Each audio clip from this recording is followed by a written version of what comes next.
Patologi Klinik Indonesia selalu siap sedia melayani kesehatan di kota dan desa-desa. PDS Patologi Klinik Indonesia, kebanggaan kita. Siap tampil melayani rakyat kota dan desa. PDS Patling maju terus periksa rutin dan khusus siap selalu setiap waktu.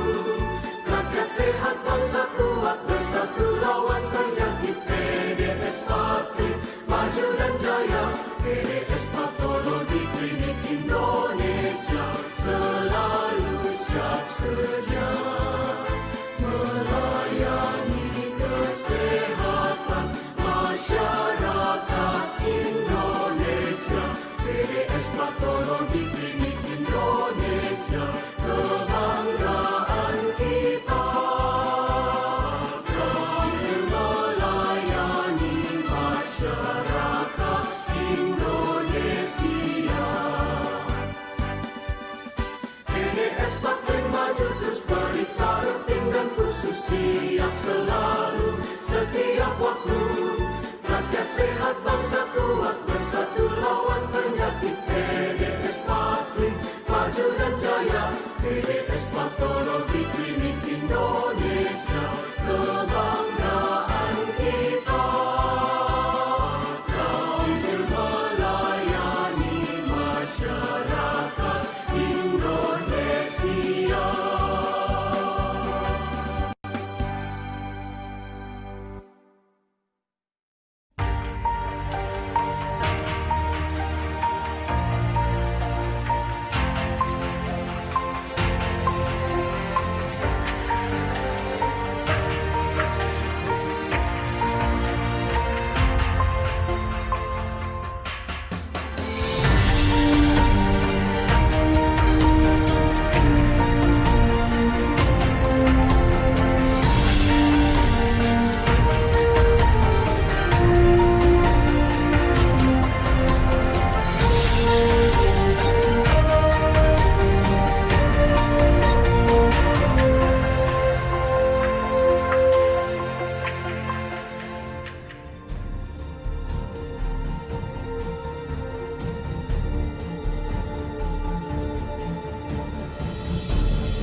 Selamat pagi kepada para guru besar, teman sejawat, Bapak Ibu sekalian, teman-teman sekalian di seluruh Indonesia.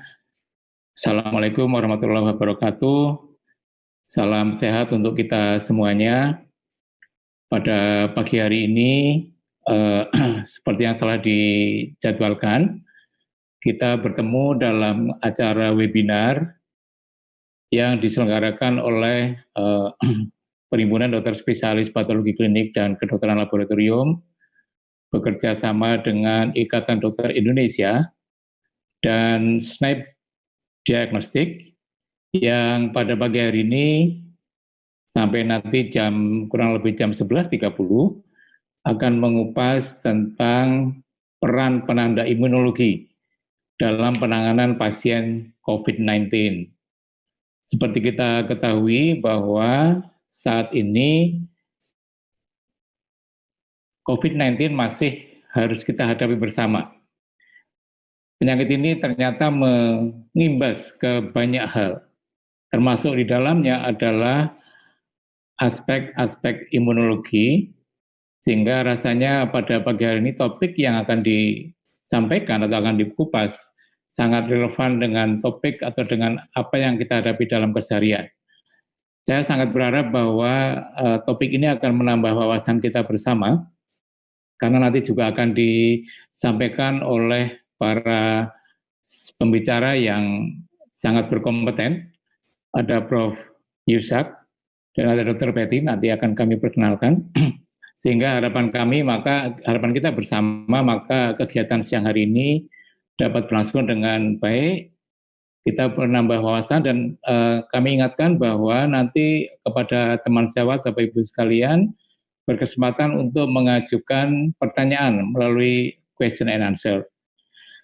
Baik, sebelum kita akan memulai kegiatan webinar pagi hari ini, kami akan mengundang nanti pertama kali adalah Profesor Aryati. Profesor Aryati, nama lengkap beliau adalah Profesor Dr. Aryati, MS, SPPK Konsultan. Seperti saya yakin semua Bapak Ibu teman-teman sudah mengetahui beliau. Beliau adalah sekarang menjabat sebagai Ketua Umum PDS Patklin periode 2019-2022. Dan kalau kita lihat jabatan beliau saat sekarang sangat-sangat banyak, sehingga saya mungkin tidak akan membacakan keseluruhannya karena tentu akan menyita waktu, gitu ya. Tetapi kalau kita lihat dari jabatan beliau sekarang banyak sekali peran-peran beliau baik di level institusi di Universitas Airlangga Surabaya maupun di wilayah di Jawa Timur, apalagi juga otomatis secara nasional. Banyak sekali peran-peran beliau di level nasional, seperti misalnya di anggota Komisi Ahli Malaria Nasional, kemudian juga anggota tim pakar gugus tugas percepatan penanganan COVID-19, dan juga sekarang beliau sebagai anggota bidang penanganan laboratorium kesehatan, gugus tugas percepatan penanganan COVID-19. Dan masih sangat banyak jabatan-jabatan beliau yang sekarang disandang. Sehingga saya yakin di tengah-tengah kesibukan beliau nanti kami akan meminta untuk beliau memberikan pembukaan, pidato atau sambutan pembukaan untuk kegiatan siang hari ini. Kepada Prof. Aryati kami silakan, please Prof. Aryati, time is yours, please give your opening speech, please. Assalamualaikum warahmatullahi wabarakatuh. Selamat pagi, salam sejahtera untuk kita semua. Yang saya hormati Mr. Andi Wu dan seluruh tim SNAP, Bapak Ruli sebagai Direktur Utama PT Multi Medilab Karya Mandiri, para pembicara dan moderator serta para hadirin sekalian.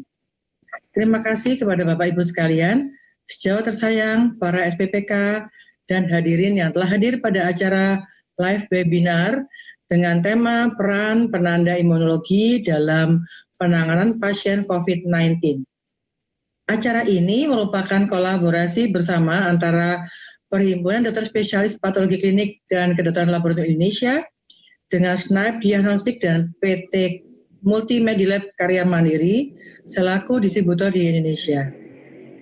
Atas nama Perhimpunan Dokter Spesialis Patologi Klinik dan Kedokteran Laboratorium Indonesia, saya mengucapkan terima kasih kepada Mr. Andi Wu dan seluruh tim SNAIP, serta Bapak Ruli dan seluruh tim Multimedilab Karya Mandiri atas kerjasama yang baik dalam penyelenggaraan event live webinar yang bersifat edukasi seperti ini.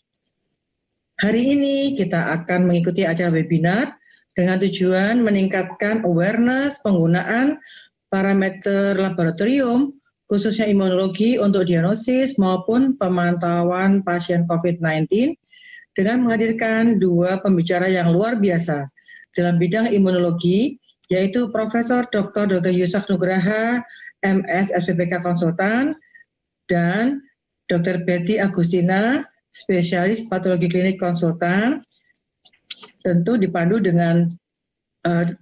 oleh moderator yang tak asing lagi, yaitu Dr. Teguh Triyono, MKes SPPK Konsultan. Sebagai ahli patologi klinik yang memiliki peran penting dalam memberikan hasil laboratorium yang berkualitas, akurat, informatif, dan valid, serta tentunya pemberian advice yang dibutuhkan oleh klinisi dalam memberikan perawatan terbaik bagi penderita, maka kita, para SPPK, perlu senantiasa mengikuti update ilmu seperti hari ini, sehingga akan tercapailah tata laksana perawatan penderita terbaik. Fokus pemeriksaan imunologi yang dimiliki oleh SNAIP Diagnostik pada COVID-19 antara lain IgM, IgG, anti-SARS-CoV-2, D-dimer, CRP, PCT, dan berbagai parameter sitokin yang dibutuhkan pada saat adanya badai sitokin, itu dapat juga diperiksa, namun tentu tidak dihadirkan semua pada webinar hari ini. Akhir kata, semoga acara webinar ini berjalan lancar, penuh manfaat bagi kita semua. Wassalamualaikum warahmatullahi wabarakatuh. Ya, terima kasih Prof. Aryati atas sambutannya. Dan sebelum kita akan memulai diskusi pagi hari ini, mohon izin saya memperkenalkan diri. Saya Teguh Triyono lengkapnya. Sekarang kebetulan saya membantu Prof. Aryati di pengurus pusat PDS Patklin, dan kami bertempat tinggal di Yogyakarta. Ya, saya mungkin tidak harus memerlukan saya lebih banyak lagi. Nah, sebelum kita akan masuk ke nanti sesi 1, yaitu sesi yang akan disampaikan oleh Profesor Dr. Yusak Nugraha, Dr. MS spesialis patologi klinik konsultan. Beliau ini adalah seorang guru besar dari Universitas Airlangga, dan sekarang masih aktif bekerja di Departemen Patologi Klinik FK UNER. Dan beliau ini adalah seorang guru besar sekaligus seorang peneliti yang sangat banyak terkait dengan topik-topik baik itu imunologi, mikrobiologi, penyakit-penyakit infeksi maupun biologi molekuler. Pengalaman beliau sangat banyak, saya tidak menyebutkan satu demi satu, tetapi untuk diketahui bahwa beliau lulusan S1 dari Universitas Airlangga, demikian juga untuk program masternya, kemudian pernah mengenyam pendidikan di Heidelberg University di Germany, topiknya adalah imunologi tahun 1990, kemudian lulus sebagai spesialis patologi klinik tahun 1994 di Universitas Airlangga juga, dan setelah itu kemudian menjadi konsultan di bidang nefrologi, di bidang infeksi maupun di bidang imunologi alergi. Ya, baik, beliau juga mendapatkan banyak penghargaan, tetapi tidak saya bacakan ya Prof secara keseluruhan, tetapi nanti sangat banyak penghargaan telah beliau peroleh. Dan saat sekarang beliau adalah juga sebagai supervisor di laboratorium Rumah Sakit Premier Surabaya, sebagai kepala penelitian dan pengembangan Departemen Patologi Klinik FK UNER, Rumah Sakit Dr. Sutomo, juga sebagai supervisor National Hospital Surabaya, dan juga sebagai anggota pengurus Kolegium Patologi Indonesia. Saya kira topik yang akan beliau berikan sudah sangat sesuai dengan kompetensi beliau. Ya, baik. Saya kira untuk menyingkat waktu, kami akan mempersilahkan kepada Prof. Yusak untuk mempresentasikan materinya tentang pemeriksaan marker prokalsitonin.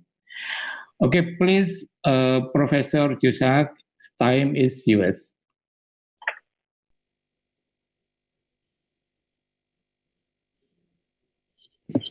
Pagi ini saya akan membawakan peranan pengukuran prokalsitonin pada pneumonia akibat COVID-19. Pertama-tama terima kasih pada PT SNAIP yang sudah mengundang saya untuk menyampaikan presentasi ini. Jadi alur penyampaian akan meliputi COVID-19 secara umum, dan kemudian kita masuk ke prokalsitonin, peranannya dan pengukurannya.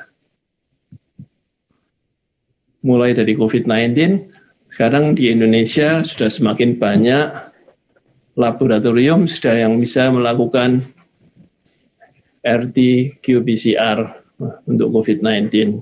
Sudah tersebar, bahkan gugus tugas penanganan sudah ada di 34 provinsi, jumlah PCR yang dilakukan semakin banyak, dan semakin lama semakin lancar.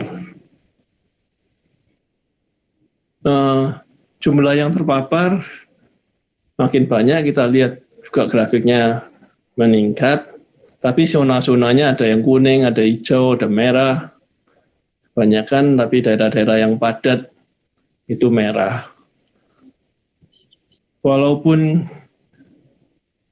banyak yang terpapar, akan tapi kalau dilihat di dunia, kematian per 1 juta penduduk, rata-rata dunia 86, di Indonesia 19. Jadi nomor 24 di dunia. Jadi Indonesia termasuk lumayan dibandingkan Amerika Serikat dan Brasil yang jumlah kematian per 1 juta penduduknya mencapai 400 lebih.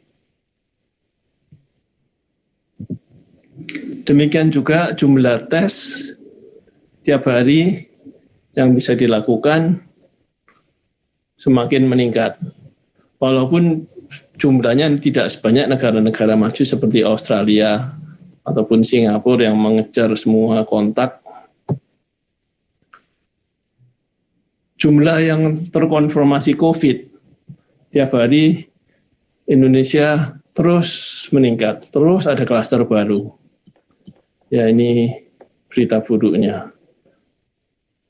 Australia juga meningkat, Singapura relatif stabil, mulai menurun, Malaysia relatif stabil.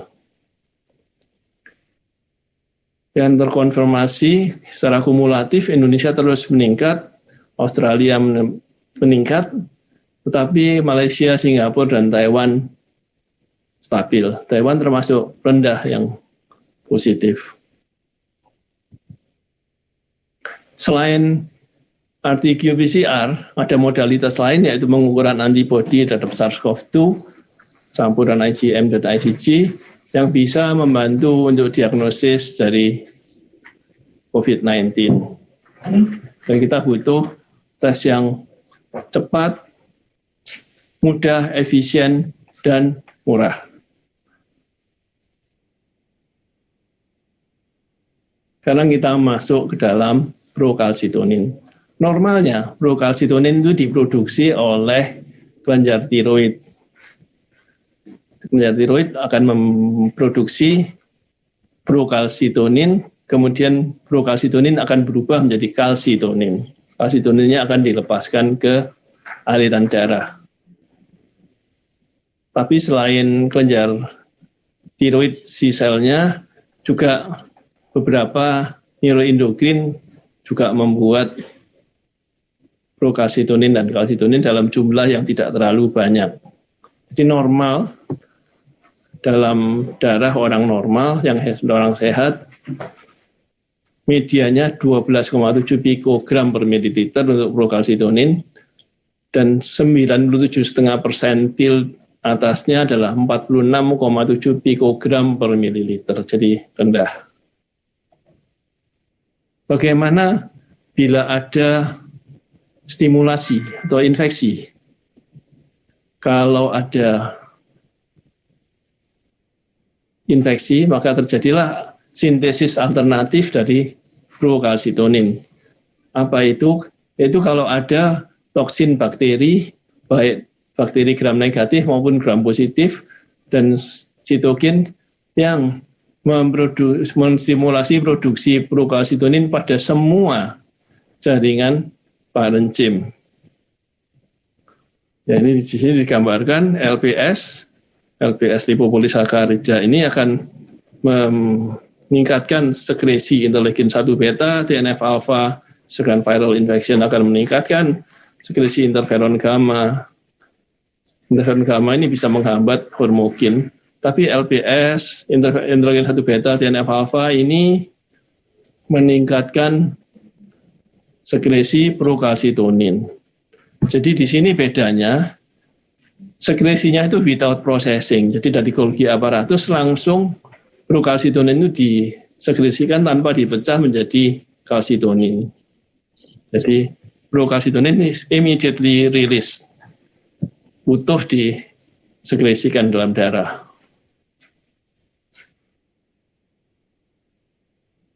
Suatu artikel tahun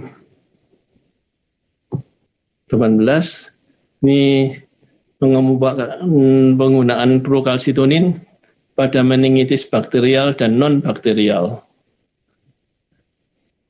Serum prokalsitonin mempunyai sensitivitas yang tinggi dan spesifitas yang tinggi untuk diagnosis dini dari meningitis bakterial pada anak-anak. Jadi merupakan alat membantu diagnosis yang penting, berguna untuk mendiferensiasi, membedakan meningitis bakterial daripada yang non-bakterial, sehingga penanganan bisa lebih dini. Kemudian yang di sebelah kanan adalah gambar pengukuran prokalsitonin yang warna hijau. Kemudian ada 2 macam antibodi. Antibodi yang biru berlabel FITC, antibodi yang merah berlabel ABEI. Kemudian di sini ada magnetic particle yang di-coating dengan anti-FITC antibody. Sehingga ketika terjadi ikatan antara prokalsitonin dengan 2 macam antibodi tersebut, maka akan diikat oleh partikel besi tadi, magnetic particle tadi. Magnetic particle ini kemudian kalau sudah dicampur dengan serum, lalu didekatkan pada magnet, maka akan nempel pada magnet. Maka setelah dicuci, diberi substrat, maka akan terdeteksi relative light units-nya, cahayanya, sesuai dengan jumlah antibodi yang ada, prokalsitonin yang ada, atau antigen prokalsitonin yang terdeteksi.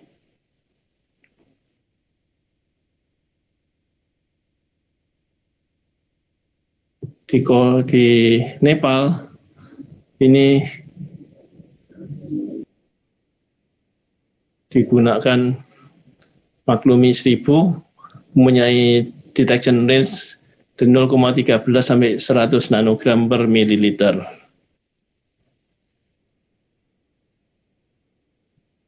Kesimpulannya bahwa serum prokalsitonin mempunyai sensitivitas dan spesifisitas untuk diagnosis dari meningitis bakterial pada anak-anak.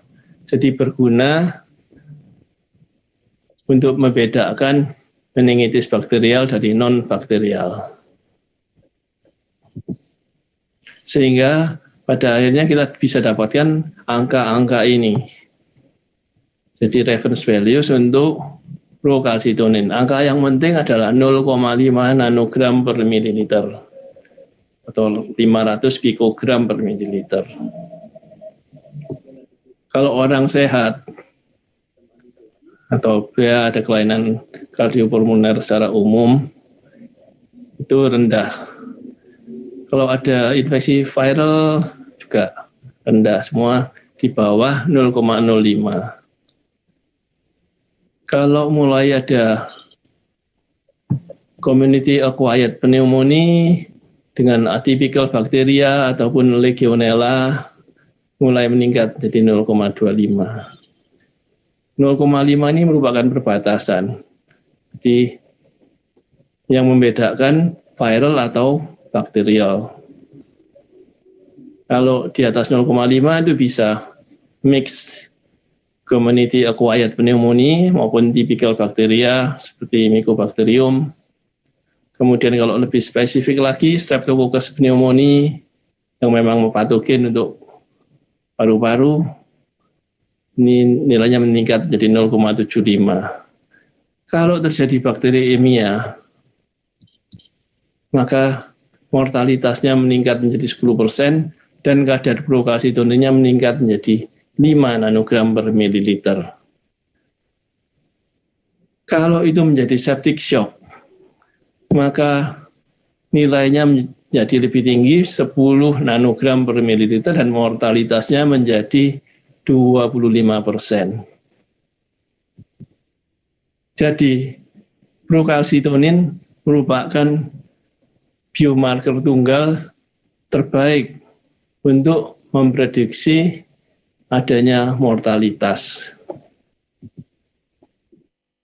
So, di pustaka yang lain, sebuah meta-analisis mengenai coronavirus COVID-19, procalcitonin dan prognosis. Maret, peneliti membagi pasien COVID menjadi 4 golongan dari moderate, severe, maupun critical. Dikatakan pada yang severe kadarnya 4 kali lipat, sedangkan pada yang critical menjadi 8 kali lipat daripada yang moderate. Tetapi kalau pasiennya pulang KRS, maka kadar procalcitoninnya turun dan kadar procalcitonin yang abnormal itu akan menurun selama recovery, selama penyembuhan. Jadi procalcitonin merupakan indikator untuk disease severity pada COVID-19 dan mungkin berkontribusi untuk menentukan severitas daripada pasien yang terinfeksi dengan SARS-CoV-2. Selain itu juga berguna untuk meramalkan adanya prognosis. Penelitian lain menunjukkan bahwa pada cytokine storm atau badai sitokin yang ditakutkan pada SARS-CoV-2 infection ini, gabungan dari interleukin 6, C-reaktif protein, dan procalcitonin ini merupakan parameter yang sangat baik untuk mendeteksi severitas dari COVID-19. Demikian juga procalcitonin apabila digabungkan dengan indeks seperti C-reaktif protein, D-dimer, dan ferritin yang merupakan protein fase akut, sebuah meta-analisis. Jadi di sini merupakan parameter yang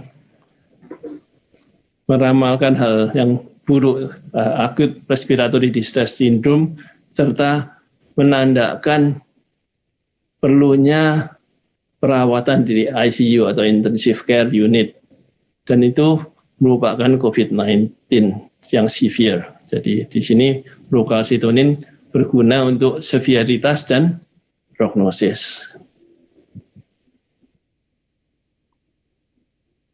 risk factor untuk severe disease dan efikasi untuk treatment pada pasien dengan COVID-19. Di sini dikatakan bahwa flukalsitonin yang meningkat ini merupakan ICU parameter yang baik untuk meramalkan atau memerlukan perawatan di ICU. Selain adanya jumlah leukosit yang meningkat,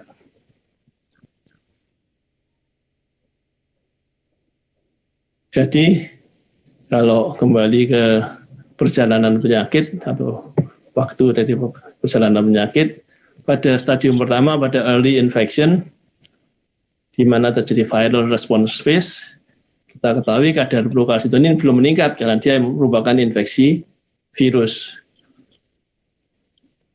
Pada stadium 2A dan 2B, di mana mulai terjadi host inflammatory response phase, di mana mulai terjadi nafas sesak, hipoksi, abnormal chest imaging, ini dikatakan flukalsitonin low normal.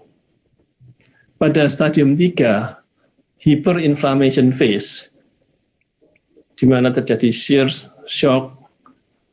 Di sini terjadi peningkatan inflammatory marker yang bermakna, yaitu CRP, LDH, interleukin 6, D-dimer ferritin.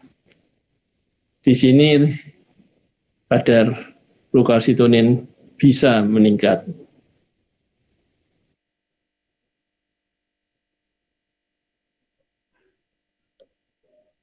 CRP tidak bisa membedakan infeksi bakterial dengan viral. Jadi ini sebaliknya, kalau ada pasien yang discharge, yang pulang, terlihat kadarnya semua flukalsitonin menurun.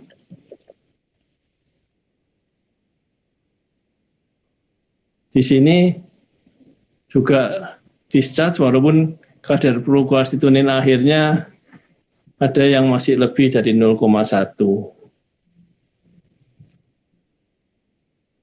Tapi kalau pada yang dead case, yang meninggal, kita lihat gambarnya pada pemeriksaan flukalsitonin serial ini, kadarnya meningkat. Jadi kalau pada moderate sekian, di bawah 0,5, kalau pada yang severe dia mulai meningkat, pada yang kritikal dia meningkat, sangat meningkat. Jadi kesimpulannya di ICU, bila terjadi acute respiratory distress syndrome dan mortalitas, parameter untuk memasukkan ke ICU atau ICU admission itu flukalsitonin peningkatan itu berbeda bermakna.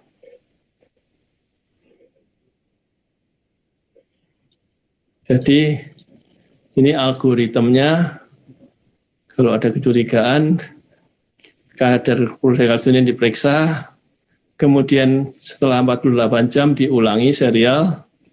Kalau kadarnya kurang dari 0,25 stabil, maka antibiotika tidak diperlukan.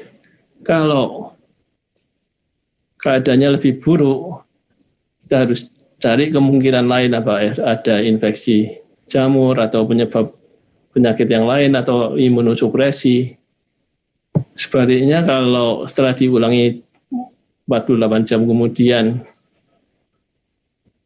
ketika tadi masih kurang dari 0,25, sekarang menjadi lebih dari 0,25, kalau stabil, antibiotik empiris diteruskan. Kalau memburuk, di reculture, di re-imaging, antibiotika ditingkatkan, dicari kemungkinan alternatif sumber-sumber sepsis yang lain. Demikian juga kalau diulang 48 jam, lebih dari 0,25, pada admission dan pada ulangan juga meningkat. Ini diperlukan penanganan sepsis yang lebih intensif. Ini guideline-nya. Jadi kalau kadarnya kurang dari 0,25 tidak perlu pemberian antibiotika. Jadi ini mengurangi resistensi. Kalau kadarnya antara 0,25 sampai 0,5 ya tidak dianjurkan antibiotika. Kalau kadarnya antara 0,5 sampai 1 dianjurkan pemberian antibiotika. Kemudian kalau kadarnya lebih dari 1, antibiotika sangat dianjurkan. Kemudian kapan kita menghentikan pemberian antibiotika? Bila 1, kadarnya sudah kurang dari 0,25. Kedua, kalau penurunan kadar prokalsitoninnya itu sudah lebih dari 80% dari kadar tertingginya. Atau kadarnya, walaupun kadarnya masih lebih tinggi dari 0,25 atau antara 0,25 sampai 0,5. Jadi kalau penurunannya sudah 80%, antibiotika boleh dihentikan. Kemungkinan ketiga penurunnya lebih kurang dari 80%, tapi kadarnya lebih dari 0,5, maka antibiotika masih diteruskan. Kalau malah meningkat, maka antibiotikanya berarti kurang sesuai, dianjurkan untuk diganti. Keuntungan dan kerugian prokalsitonin pada infectious disease. Ini menyediakan informasi yang spesifik, jadi bisa secara cepat menentukan ini bakterial atau viral, dan mempercepat pengobatan, bisa menentukan prognosis, mempermudah terapi. Ini beberapa kerugian. Kadang-kadang tidak bisa membedakan pneumonia karena atypical patogen dan viral pneumonia. Jadi kesimpulannya, prokalsitonin adalah biomarker untuk sepsis. Peningkatannya pada COVID-19 tidaklah signifikan, tidak seperti CRP. Sehingga bersama penilaian klinis dapat digunakan untuk menegakkan ataupun menyingkirkan kemungkinan infeksi bakteri yang superimpos pada pasien COVID. Dan dapat digunakan sebagai panduan inisiasi ataupun penghentian pemberian antibiotika. Prokalsitonin merupakan indikator prognosis yang signifikan bahwa seorang pasien COVID akan menjalani perawatan ICU. Terima kasih atas perhatian saudara. Selamat siang dan salam sejahtera. Nanti kalau ada pertanyaan silakan disampaikan. Terima kasih sekali lagi. Iya. Terima kasih Prof. Yusak atas presentasinya yang sangat clear dan tentu sudah banyak hal tadi termasuk sudah sampai dalam simpulan beliau bahwa prokalsitonin menjadi ini adalah sebuah prekursor atau hormon kalsitonin atau prohormon yang dihasilkan oleh kelenjar tiroid, dan tadi disampaikan oleh Prof. Yusak bahwa parameter ini sangat juga penting di dalam proses manajemen COVID-19, tentu dengan menggabungkan dengan data klinis dan data laboratorium lainnya. Dan tadi disampaikan bahwa ternyata sangat memiliki peranan di dalam atau kalau kita gunakan sebagai parameter untuk prognostik, baik itu masuk ke ICU ataupun prognostik untuk tingkat mortalitas atau kematian. Ya, saya kira sudah cukup jelas. Tetapi kepada teman sejawat, Bapak Ibu, senior dan teman-teman sekalian, nanti akan punya kesempatan untuk menyampaikan pertanyaan kepada beliau. Ya, baik. Untuk sesi berikutnya nanti setelah ini akan kami mohonkan Dr. Betty, spesialis patologi klinik konsultan, dan beliau ini akan menyampaikan topik berjudul peran pemeriksaan sitokin dan antibodi pada pasien COVID-19. Sebelumnya saya akan menyampaikan secara umum kurikulum vitae beliau, nama lengkapnya Dr. Betty Agustina T. SPPK Konsultan. Beliau sekarang juga adalah staf pendidik di Departemen Patologi Klinik Universitas Airlangga, Fakultas Kedokteran Universitas Airlangga, dan beliau lulusan dari S1 dari Universitas Sumatera Utara. Tentu orang Medan beliau, tetapi sekarang ada di Surabaya, begitu. Kemudian beliau adalah dokter SPPK Konsultan Imunologi, lulus tahun 2016. Dan sekarang juga bekerja sebagai atau dalam staf medik fungsional di patologi klinik di RSUD Dr. Sutomo, Surabaya. Ini sudah sejak tahun 2010. Beliau cukup aktif juga di bidang imunologi dan juga di bidang organisasi, karena beliau sekarang juga selain tentu saja menjadi anggota Ikatan Dokter Indonesia, juga sebagai bendahara, ya. Beliau adalah yang pegang uang sekarang ini di pengurus pusat PDS Patklin, juga adalah anggota di HKKI atau Himpunan Kimia Klinik, dan juga ikut aktif juga di kepengurusan Palang Merah Indonesia Provinsi Jawa Timur. Itu mungkin sedikit perkenalan atau sedikit dari beliau, Dr. Betty. Nanti setelah ini kami mohonkan Dr. Betty akan mohon untuk menyampaikan presentasinya. Please, Dr. Betty, it's time is yours. Terima kasih, Dr. Teguh. Assalamualaikum warahmatullahi wabarakatuh. Selamat pagi, salam sejahtera buat kita semua. Sebelumnya saya mengucapkan terima kasih kepada PT SNAIP dan PT Multimedilab dan juga PDS Patklin yang memberi kesempatan kepada saya untuk sharing ilmuwan di dalam webinar kita kali ini. Mohon izin juga kepada guru-guru besar, guru-guru saya, para senior sekalian, teman sejawat semuanya di seluruh tanah air.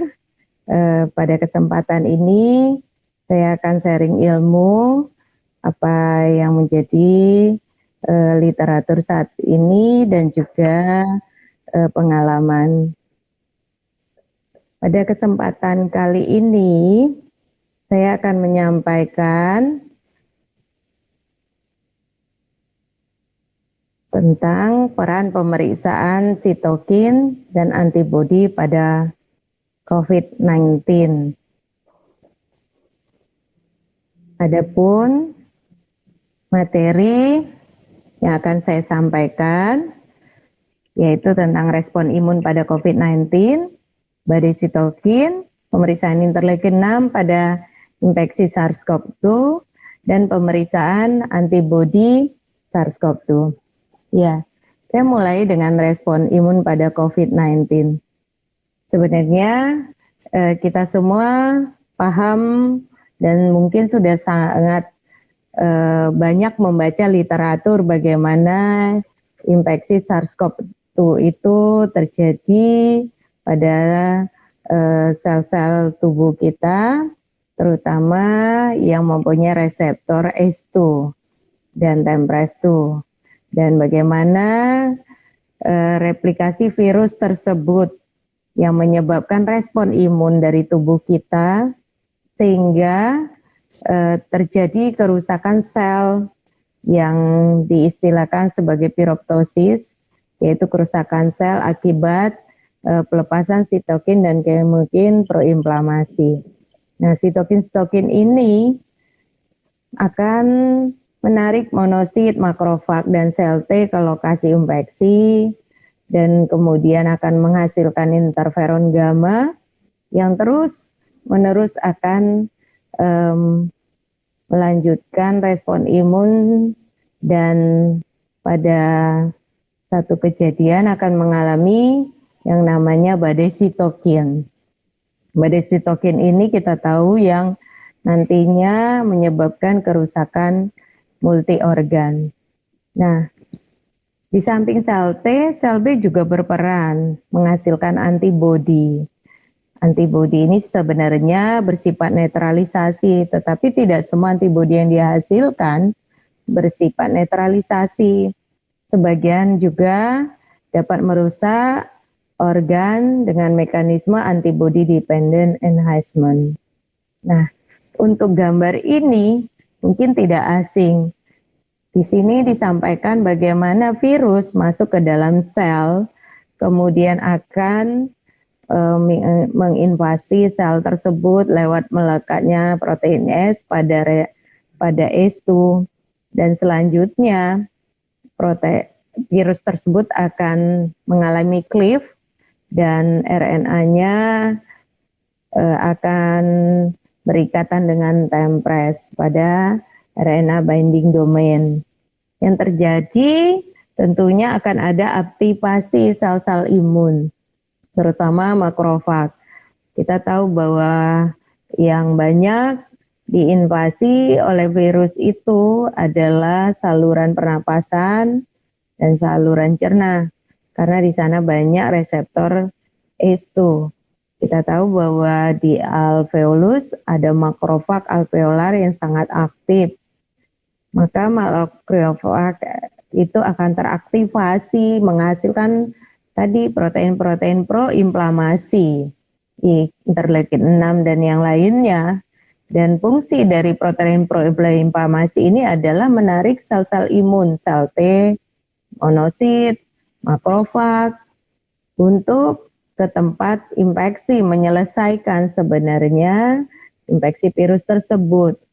Kalau mekanisme respon imun itu bisa mengeliminasi virus dan kemudian diredam dengan mekanisme penyeimbang, aktivasi T regulator dengan baik, sebenarnya akan terjadi perbaikan dan gejala yang tidak begitu berat dan tidak terjadi kerusakan organ yang luas.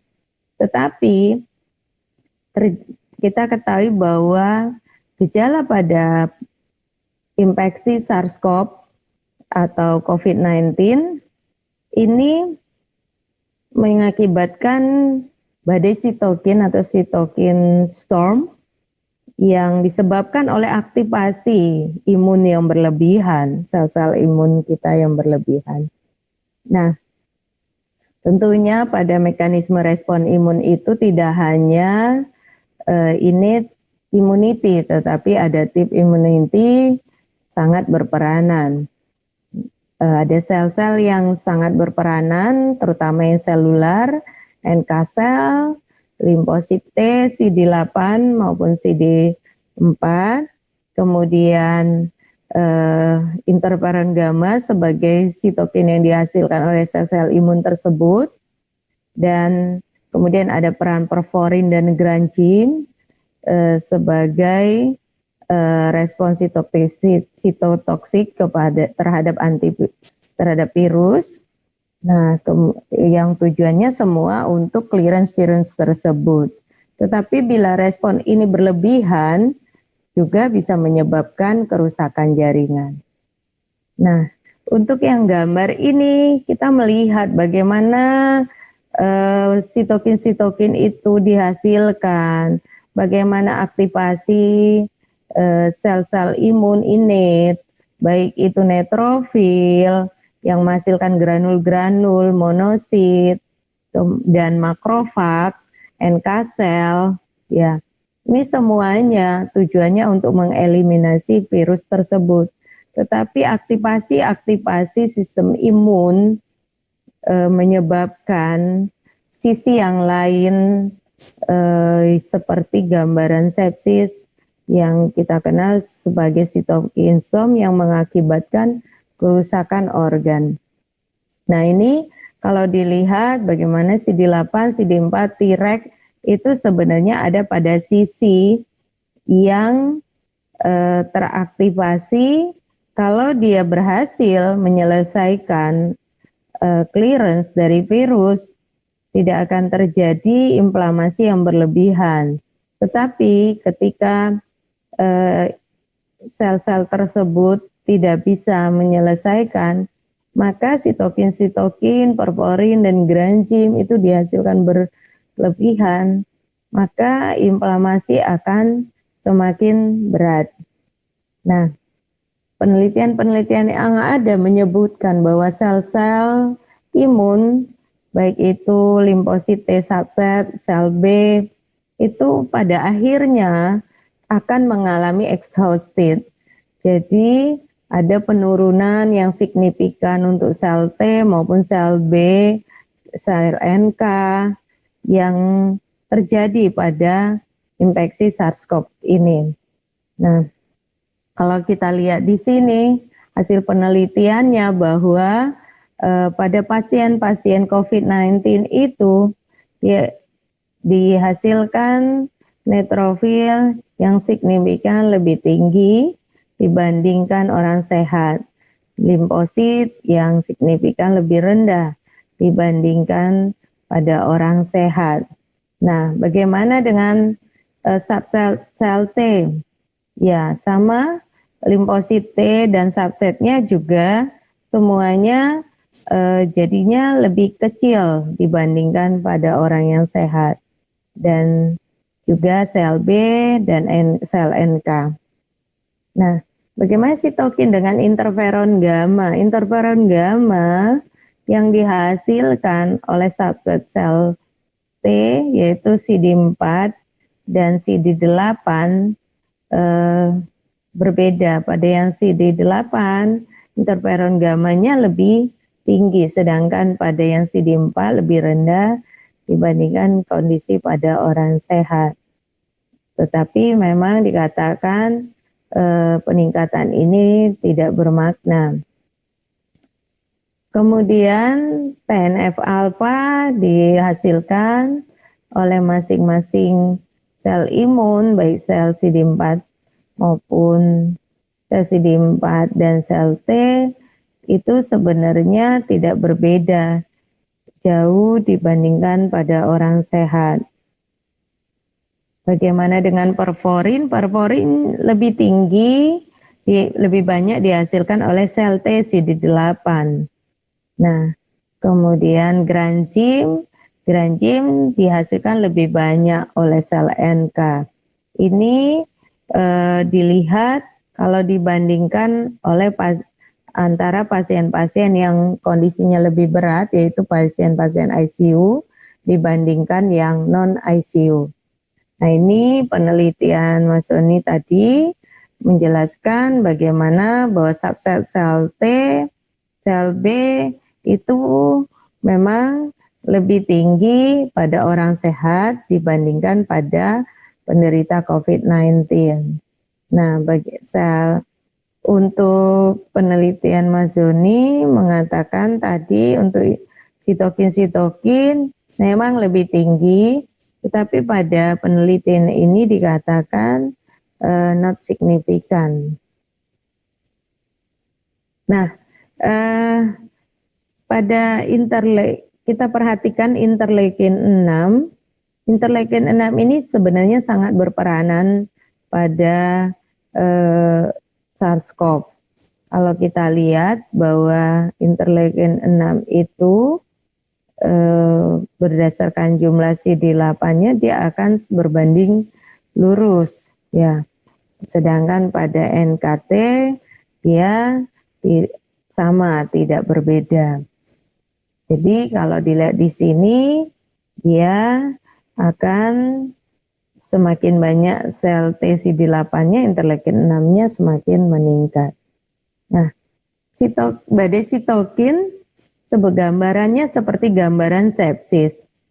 Kita tahu bahwa sepsis itu diistilahkan sebenarnya pada kondisi bakteri yang ditimbulkan oleh bakteremia. Tetapi saat ini sepsis itu dikatakan tidak hanya mencakup infeksi bakterial, tapi juga dugaan infeksi termasuk viral. yang mengakibatkan disregulasi sistem imun, yang mengakibatkan disfungsi organ, oleh karena dihasilkannya oleh sitokin proinflamasi yang berlebihan, yang mengakibatkan aktivasi komplement dan sistem koagulasi, bisa dijumpai keadaan DIC, gagal napas, dan mirip dengan kondisi hemopagositosis limfohistiositosis.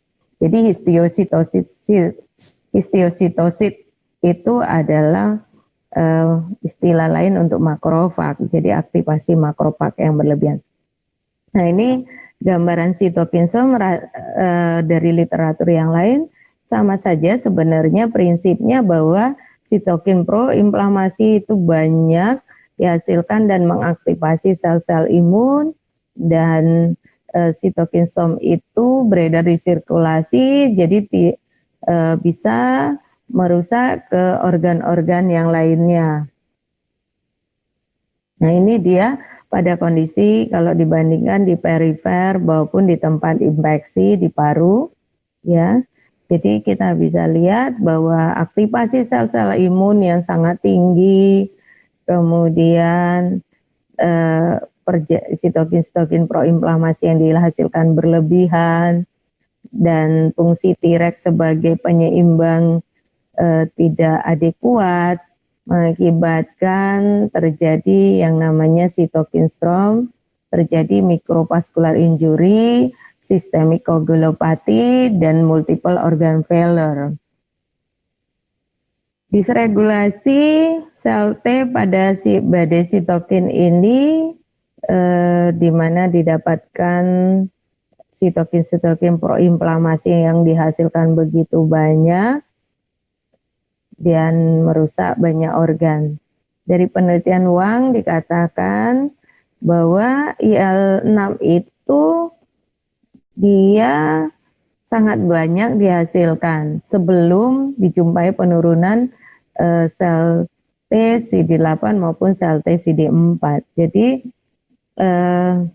exhausted itu terjadi dengan produksi interleukin 6 yang sangat tinggi sebelumnya. Nah, untuk penelitian Telio dia mengatakan bahwa sel T CD4 maupun CD8 turun pada setelah 4-6 hari. Sedangkan sitokin itu mencapai puncak pada saat itu. Jadi ketika sitokin itu dihasilkan banyak, sel limfosit T akan mengalami exhausted. Jadi ada hubungan negatif. Ketika sitokin tinggi, maka jumlah selnya di sirkulasi akan sedikit. Nah, kemudian dikatakan bahwa sitokin itu berperan untuk mengaktifasi fungsi efektor mikroba dan memberikan sinyal stimulasi maupun supresis respon imun, tergantung sitokinnya tentunya. Nah, kalau dilihat beberapa fungsi sitokin ini ya disebutkan di sini, kita lihat bahwa interleukin 6 itu menjadi dikatakan pusat untuk orkestra dari respon imun sebenarnya, karena makrofag pada awalnya menghasilkan interleukin 6 yang mengaktifasi sel-sel imun lainnya. Bagaimana pemeriksaan interleukin 6 pada infeksi SARS-CoV-2? Jadi semula sitokin ini sebenarnya terbatas pada riset, jarang dipakai pada pemeriksaan rutin. Tapi saat ini interleukin 6 itu menjadi pemeriksaan yang sudah rutin dilakukan. Kenapa? Karena interleukin 6 ini sebenarnya dikatakan pada pneumonia itu sangat berperan sekali. Dia berperan pada perbaikan jaringan paru. Jadi sebenarnya sisi baiknya pada pneumonia yang bukan COVID, interleukin 6 ini sangat tinggi, tetapi dikatakan itu tujuannya untuk perbaikan jaringan paru, termasuk juga pada yang COVID. Nah, dikatakan pada yang COVID-19 sisi jeleknya dia menjadi second wave pro-inflammatory cytokine yang mempelopori aktivasi dari makrofag sehingga menyebabkan akut severe systemic inflammatory response cytokine storm. Nah, ini dibuktikan dengan peningkatan interleukin 6 pada dari plasma maupun dari bronchoalveolar lapas. Nah, dikatakan interleukin 6 ini menjadi biomarker untuk lung injury. Bisa juga dipakai sebagai prediktor ventilasi mekanik yang lama. Jadi kalau interleukinnya sangat tinggi, diprediksikan akan penggunaan ventilator diperlukan lebih lama oleh pasien tersebut karena perbaikannya lebih lama. Kemudian akan lebih banyak terjadi disfungsi organ, juga peningkatan morbiditas maupun mortalitas. Ini dari SNIPE sudah melakukan pemeriksaan rutin untuk interleukin 6 dan di sini dikatakan sebenarnya memang fungsinya pada sepsis maupun septic shock pada awalnya ya, termasuk pada COVID-19 ini. Nah, ini dilihat hasil penelitian pada COVID-19 yang non-survivors itu kalau dilihat interleukin 6-nya akan meningkat terus dibanding yang survivors. Kemudian ini disampaikan interleukin 6 itu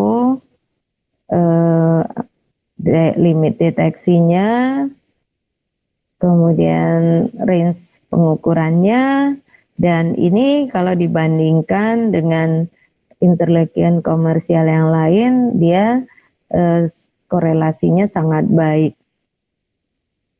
Nah, saya akan menyampaikan tentang pemeriksaan antibodi pada infeksi SARS-CoV-2. Sebenarnya untuk apa antibodi itu dihasilkan, ada tujuannya yaitu untuk netralisasi virus. Terutama antibodi yang bisa menetralisasi itu dikatakan adalah antibodi terhadap protein S dan RBD, RNA binding domain. Tapi kalau dilihat bahwa antibodi yang dihasilkan oleh respon imun terhadap SARS-CoV-2 itu tidak semuanya bersifat netralisasi. Nah, terus apakah antibodi tersebut itu bersifat protektif? Itu masih diteliti. Antibodi netralisasi dianggap bisa menetralisir virus, terbukti dengan daya netralisasinya. Namun seberapa lama dia bisa bertahan itu juga masih belum bisa dipastikan.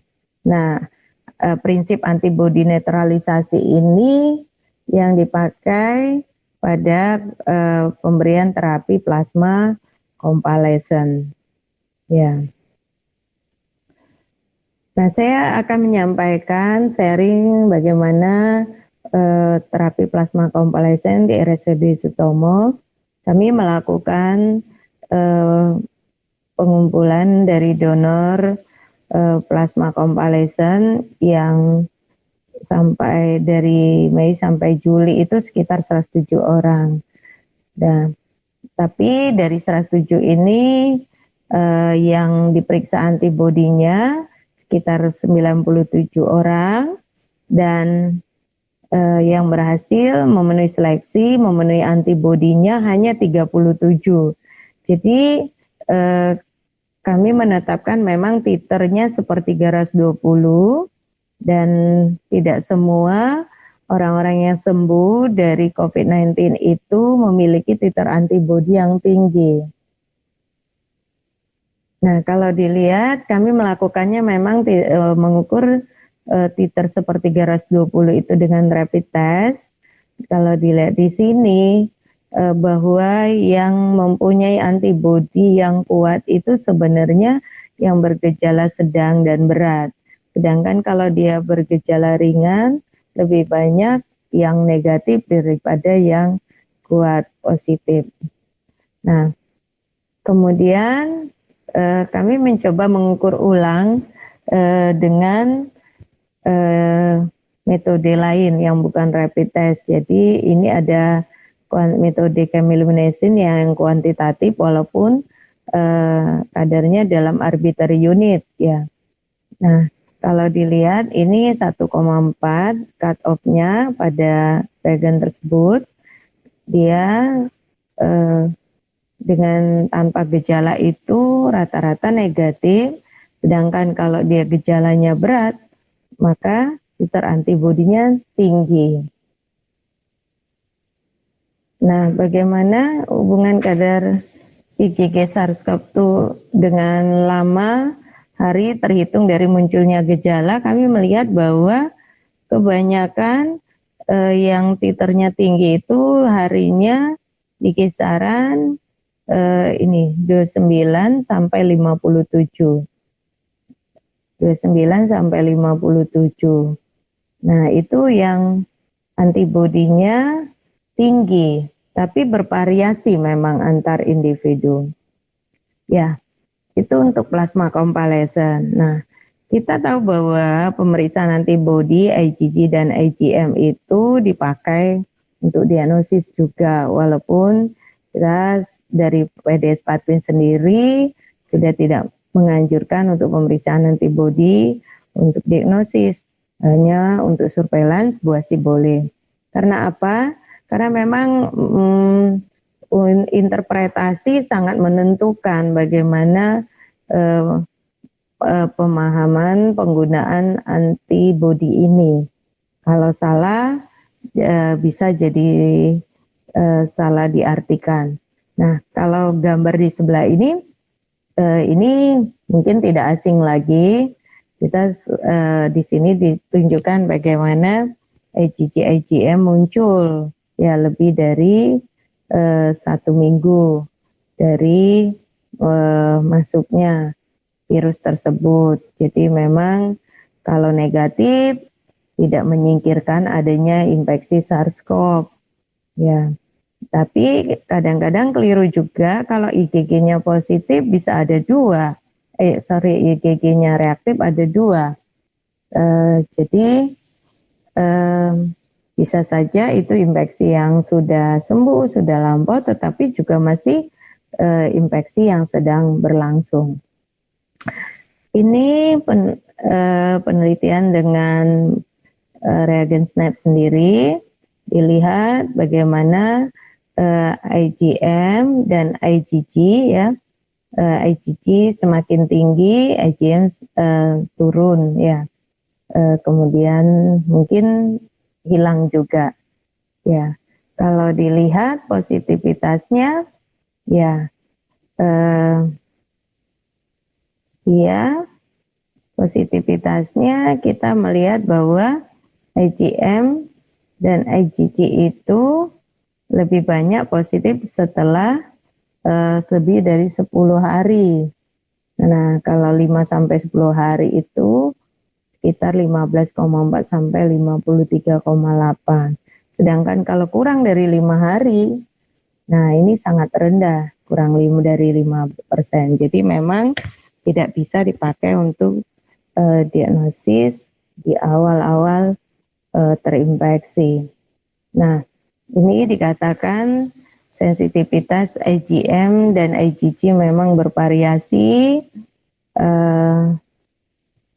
dan spesifitasnya juga bervariasi. Pada yang maklum ini sensitivitasnya untuk IgM 78 dan spesifitasnya 97, sedangkan IgG sensitivitasnya 91, spesifitasnya 97. Jadi memang lebih tinggi pada yang IgG.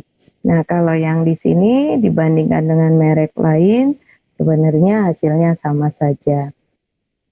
Ya, jadi sebagai ringkasan, respon imun terhadap infeksi SARS-CoV sangat bervariasi, melibatkan innate immunity maupun adaptive immunity. Peran imunitas seluler sangat dominan pada infeksi SARS-CoV-2. Sel T subset dan SLNK memiliki peran yang sangat besar. Sitokin proinflamasi meningkat pada hampir semua kasus, terutama kasus yang berat dan kritis yang menyebabkan badai sitokin.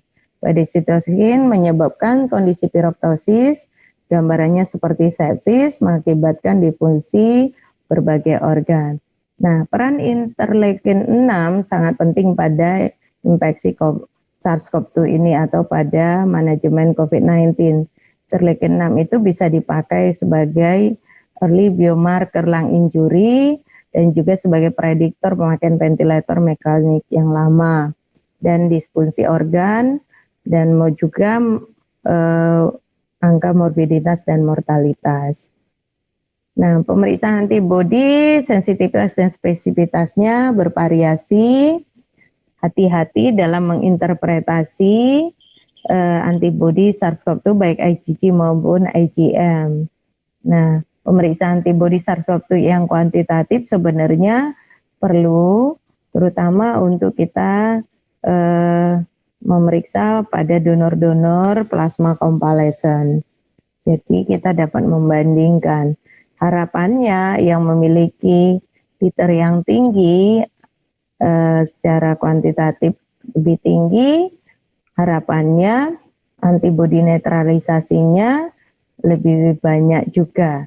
Tapi walaupun dari penelitian belum dibuktikan korelasi antara antibodi netralisasi dengan titer antibodi. Ya, demikian presentasi saya. Semoga bermanfaat. Terima kasih.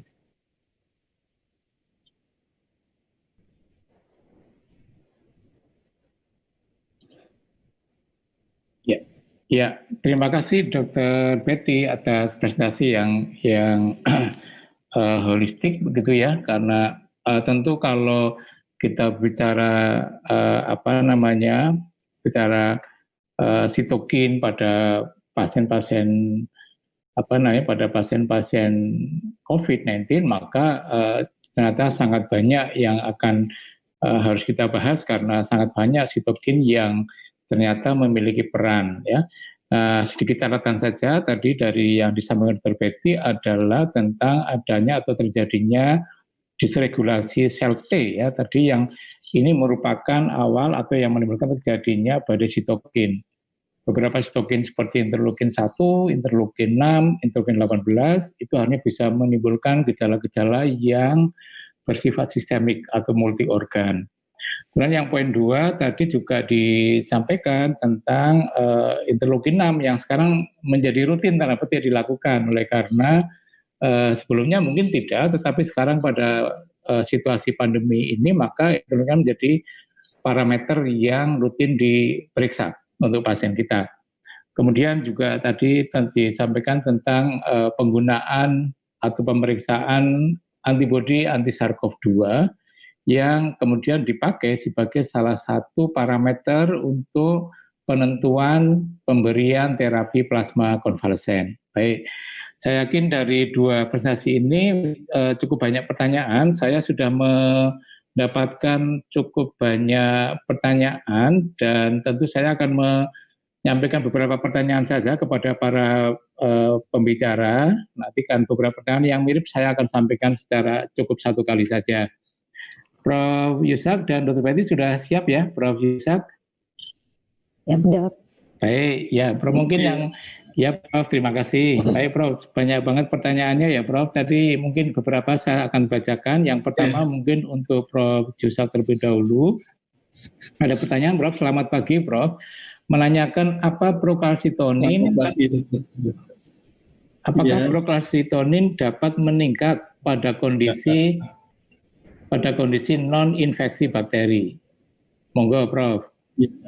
Baik, terima kasih atas pertanyaannya. Seperti pada slide saya tadi, peningkatan prokalsitonin oleh sel-sel parenkim itu terjadi kalau ada sitokin-sitokin tertentu yang meningkat, interleukin 2, TNF-alfa ya, sesuai gambar tersebut. Jadi kalau tidak ada bakteri, ada LPS, lalu ada peningkatan sitokin, pada sitokin Itu ya kalau ada pemicunya, sel-sel parenkim akan mensintesis prokalsitonin. Ya Prof, itu ya Prof. Saya kira sudah jelas ya dijawab oleh Prof. Yusak. Prof, ada pertanyaan lanjutannya nih Prof, tapi dari peserta yang lain ini. Pertanyaannya adalah prokalsitonin itu pada infeksi virus, infeksi viral, pada umumnya itu rendah Prof. Tetapi pada pasien COVID biasanya ditemukan berbeda. Kadang-kadang ditemukan hasil prokalsitonin yang sangat tinggi. Nah, kira-kira penyebab prokalsitonin yang tinggi ini bagaimana ya Prof dibandingkan infeksi virus yang lainnya? Mungkin ada hal khusus sehingga pada pasien COVID mungkin bisa ditemukan hasil prokalsitonin yang sangat tinggi Prof. Ya, silakan Prof. Terima kasih Dr. Teguh atas penyampaian pertanyaannya. Seperti gambar patofisiologi tadi, pada early phase di mana virusnya yang berfungsi, prokalsitonin rendah. Kemudian di fase ketiga, pada fase cytokine storm, kalau pasien ini memburuk, artinya dia harus masuk ke ICU, maka kadar prokalsitonin meningkat. Meningkatnya ini selain karena sitokinnya meningkat, juga mungkin ada superimpos infeksi bakterial karena organ paru yang sudah dirusak oleh virus COVID, maka dia akan rentan. Maka bakteri-bakteri yang semula tidak berbahaya, yang hidup di saluran nafas bagian bawah itu bisa invasif, bisa masuk dan menjadi infeksi sekunder. Nah, inilah yang menyebabkan terutama prokalsitonin meningkat karena kerusakan selnya tadi. Ya, berarti sebenarnya lebih banyak mencerminkan adanya sumber impus ya Prof. Artinya ada infeksi sekunder pada pasien COVID. Sekunder sebenarnya, iya. Baik Prof, terima kasih. Mungkin saya masuk ke Dr. Betty dulu ya Prof untuk yang sesi berikutnya.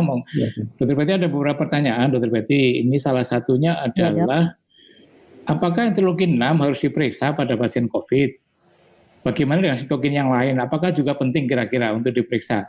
Itu satu. Yang kedua, apakah atau di manakah mekanisme kerja terapi anti interleukin 6 yang sekarang juga mungkin sudah banyak dipakai dokter. Monggo Dr. Betty.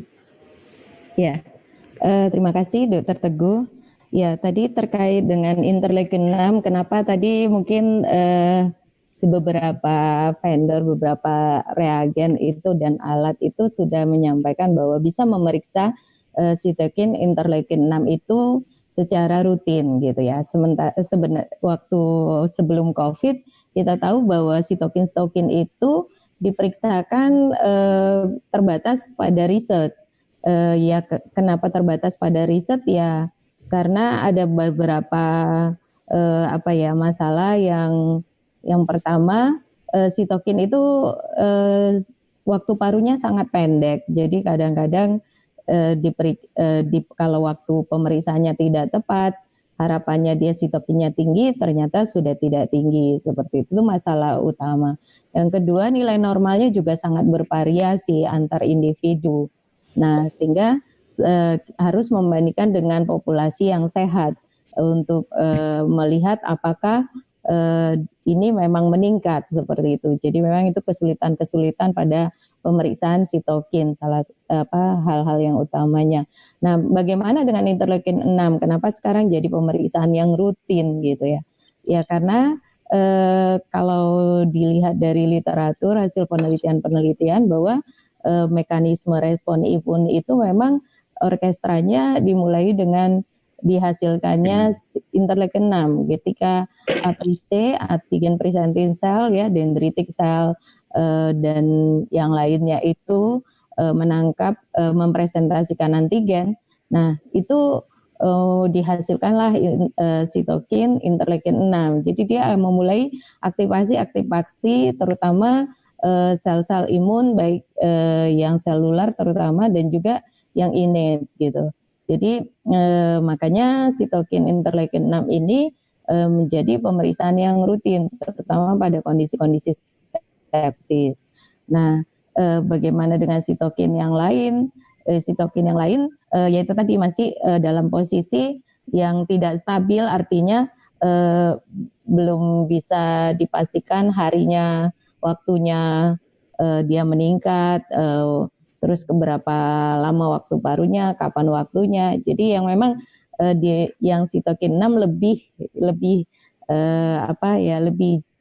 tinggi kelihatannya pada pasien-pasien COVID itu dan pasien sepsis umumnya. Jadi dipakailah interleukin 6 ini sebagai pemeriksaan rutin.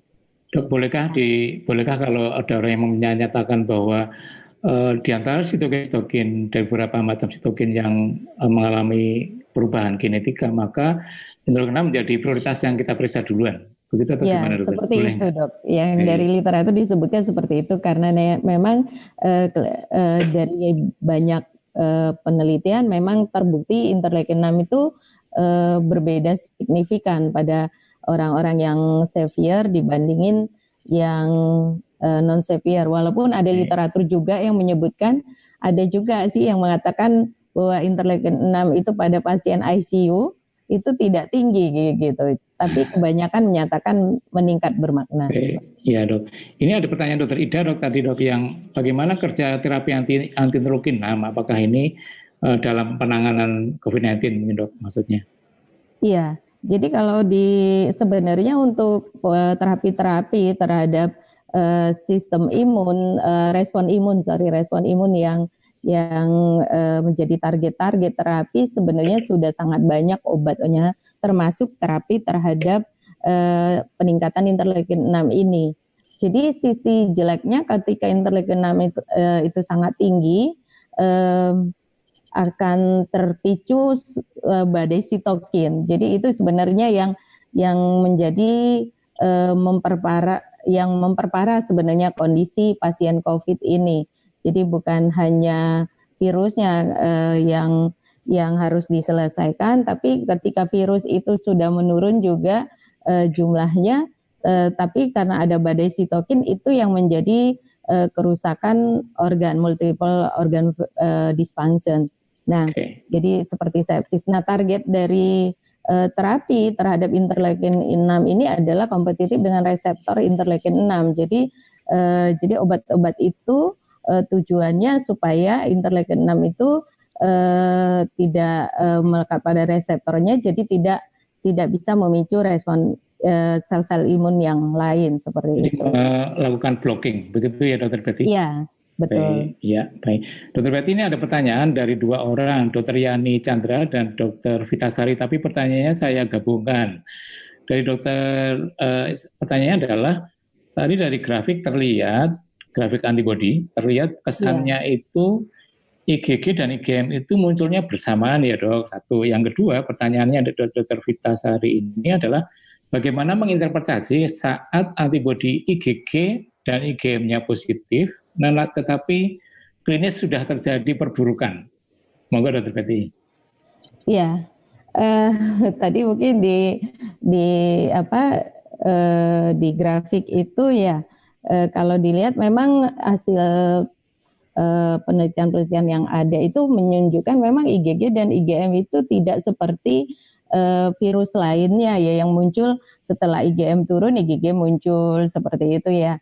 Atau ya pada yang sekunder mungkin kayak seperti dengue mungkin bisa muncul IgG lebih awal gitu ya.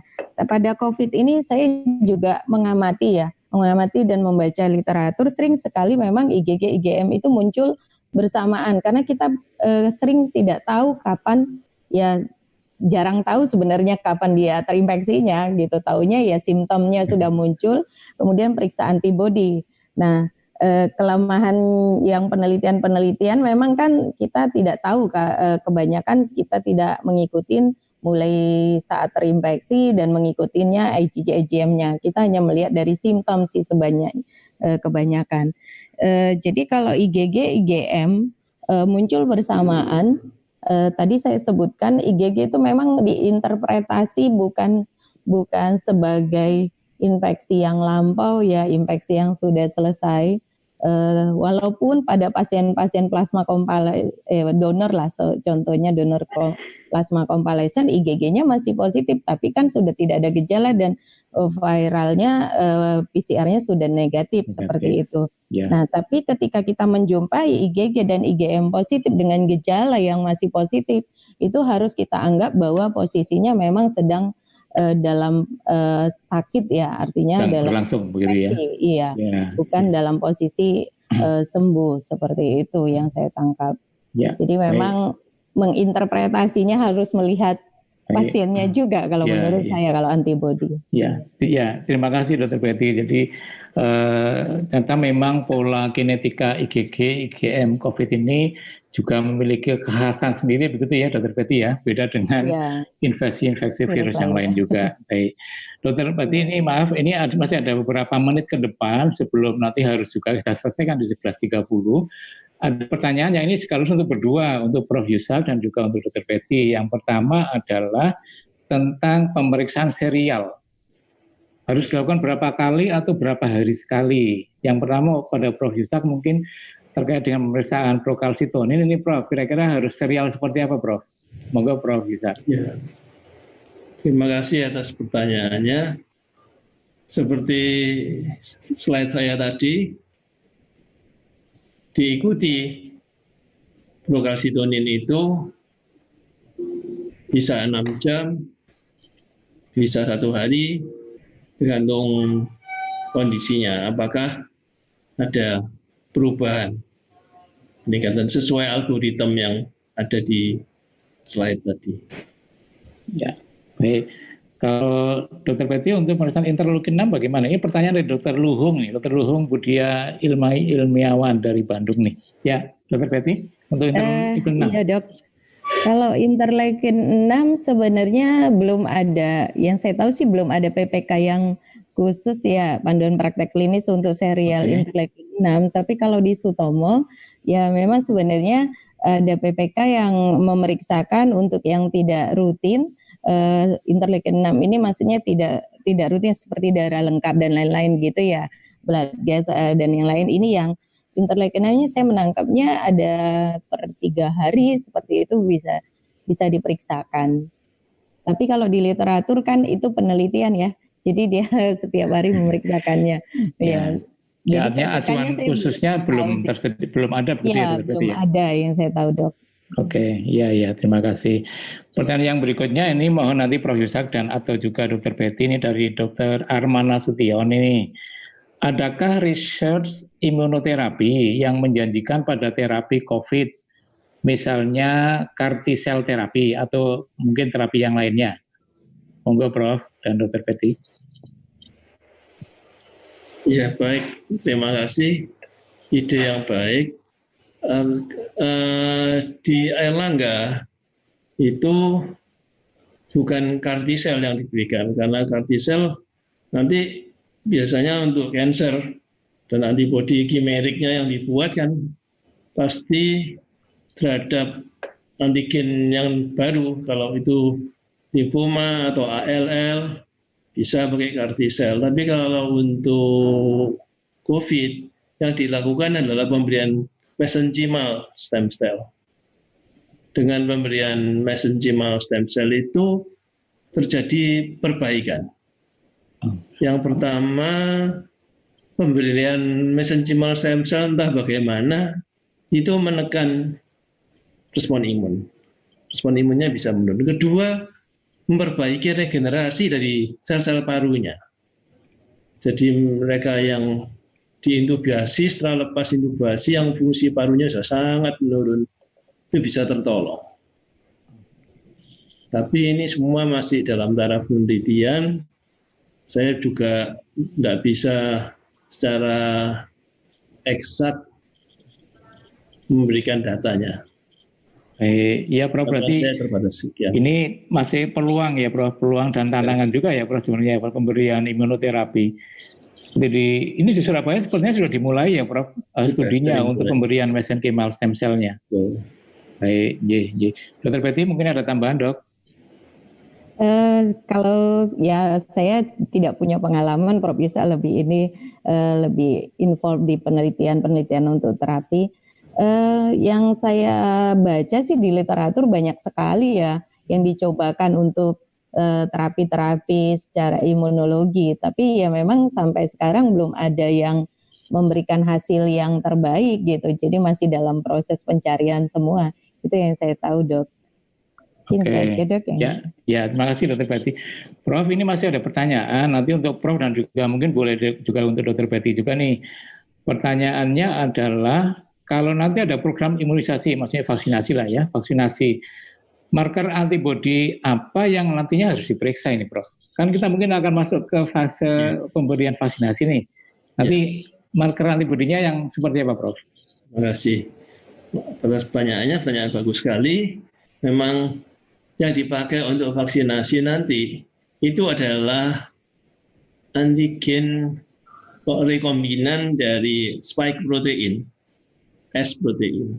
Jadi respon imun baik humoral maupun seluler nantinya yang dimasukkan itu dalam adenovirus. Adenovirus ini adhunya itu akan dimasuki gen yang mengekspresikan spike protein.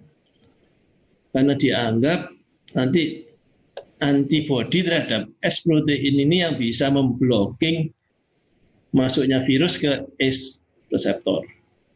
Jadi yang bisa diukur kalau secara humoral sementara ini ya baru antibodi